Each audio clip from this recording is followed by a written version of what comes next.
تو رسول اللہ صلی اللہ علیہ وسلم نے ان 10,000 قدوسیوں کے لشکر کو جب ترتیب دیا تو یہاں پہ ایک واقعہ معروف جو پیش آیا اس کا ذکر کرنا بھی بہت ضروری ہے۔ خاطب بن ابی بلتا نے جب یہ ساری کی ساری تیاریاں دیکھی، لشکر کی 10,000 فوجی، سپہ سالار، جنگی تیاریاں عظیم الشان، ایک رکا لکھ دیا۔ کن کو؟ قریشیوں کو۔ اور اس میں رسول اللہ صلی اللہ علیہ وسلم کی تھوڑی بہت تیاریوں کی تفصیل بھی لکھ دی کہ رسول اللہ صلی اللہ علیہ وسلم 10,000 لشکریوں کو لے کے آ رہے ہیں اور آپ کے اوپر حملہ کرنے والے ہیں، اپنے دفاع کے لیے جو کرنا کر لیجیے۔ اب یہاں سے انہوں نے رکا جب جاری کر دیا، آسمان سے وحی کا نزول ہوا، رسول اللہ صلی اللہ علیہ وسلم کو اللہ نے اطلاع دے دی کہ یہ معاملہ پیش آ چکا ہے۔ تو رسول اللہ صلی اللہ علیہ وسلم نے مقداد کو، سیدنا زبیر کو اور علی کو بلایا اور کہا انطلقوا حتی تأتوا روضۃ خاخ، انطلقوا، چلو چلو تیزی سے ذرا، حتی تأتوا روضۃ خاخ، یہاں تک کہ خاخ نامی وادی پہ پہنچ جاؤ۔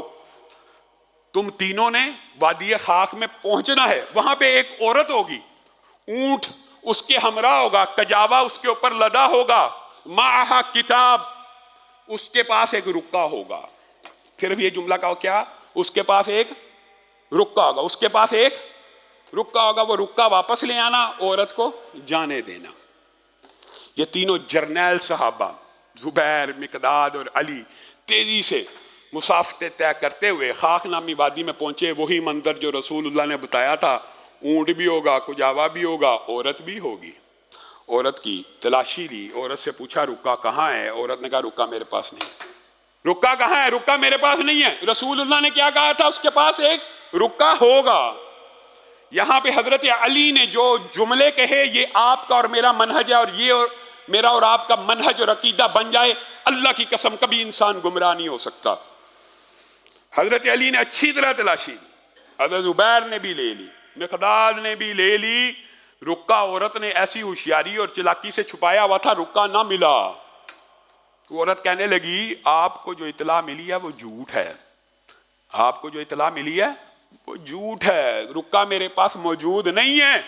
اگر کسی اور بادشاہ کے ہرکارے اور اہلکار ہوتے تو واپس پلٹ جاتے اور کہتے بادشاہ سلامت، آپ کو جو اطلاع ملی تھی وہ غلط ہے، اس کے پاس رکا نہیں تھا، تحقیق بھی کی ہے، تفتیش بھی کی ہے، تلاشی بھی لیا، رکا نہیں ملا، آپ کی اطلاع غلط ہے۔ یہاں پہ حضرت علی نے غصے میں اور جوش سے کھڑے ہو کر کہا جس نے ہمیں اطلاع دی ہے وہ جھوٹی نہیں ہو سکتی، اور جس نے اس کو اطلاع دی ہے وہ رب بھی جھوٹا نہیں ہو سکتا۔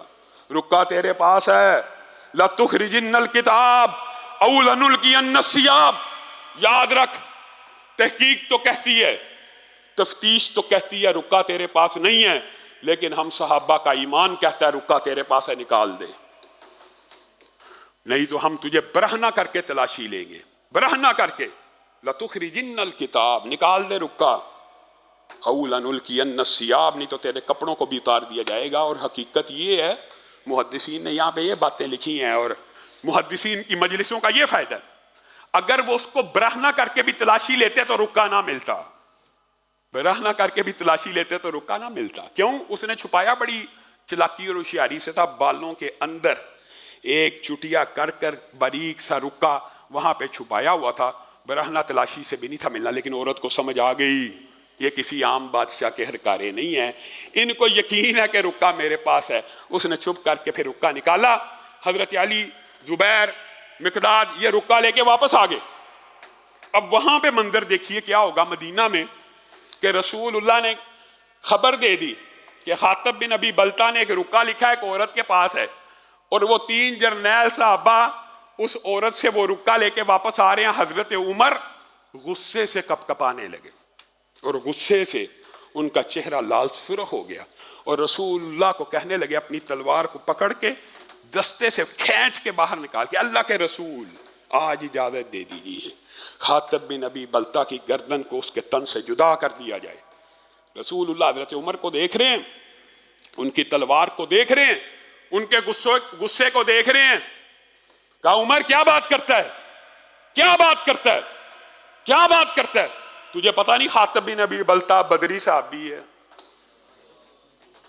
تجھے پتہ نہیں حاتب بن ابی بلتہ بدری صحابی ہے، اور بدری صحابیوں کے بارے میں اللہ نے اپنے عرش سے جانک کر کہا تھا جو جی چاہے کرتے رہو تمہیں معاف کر دیا گیا۔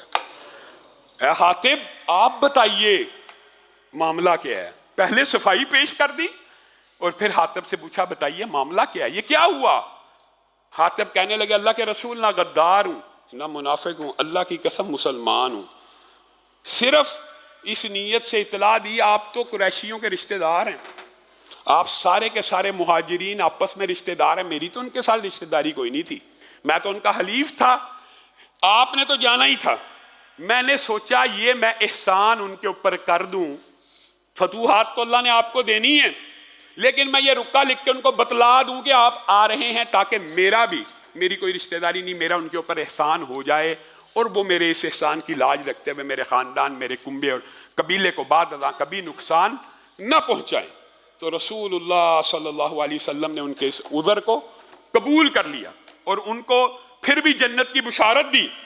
جب جنت کی بشارت مکمل ہو گئی تو اللہ رب العزت نے پھر سورۃ ممتحنہ کی جو پہلی آیات ہے ان کو نازل فرمایا، یا ایھا الذین آمنوا لا تتخذوا عدوی وعدوکم اولیاء تلقون الیہم بالمودۃ وقد کفروا بما جاءکم من الحق یخرجون الرسول وایاکم ان تؤمنوا باللہ ربکم ان کنتم خرجتم جہادا فی سبیلی وابتغاء مرضاتی تسرون الیہم بالمودۃ وانا اعلم بما اخفیتم وما اعلنتم ومن یفعلہ منکم فقد ضل سواء السبیل۔ ان آیات کا ترجمہ یہ ہے، اے ایمان والو ان کافروں کو خط نہ لکھو، ان کافروں کے ساتھ محبت کی پینگیں نہ بڑھاؤ جنہوں نے تمہیں اور رسول اللہ کو نکال دیا ہے۔ اے ایمان والو، اللہ کی قسم حضرت عمر نے جب اس آیت کا خطاب سنا نا یا ایھا الذین آمنوا تو رونا شروع ہو گیا کہ اللہ ہی بہتر جانتا تھا اور رسول اللہ ہی بہتر جانتے تھے، جس کو میں منافق کہہ رہا ہوں، جس کو میں برا سمجھ رہا ہوں، اس کو رسول اللہ بھی کہہ رہے ہیں کہ معاف ہے، اور اللہ نے بھی آیتیں نازل کی ہے تو اے ایمان والو کہہ کے نازل کی ہیں۔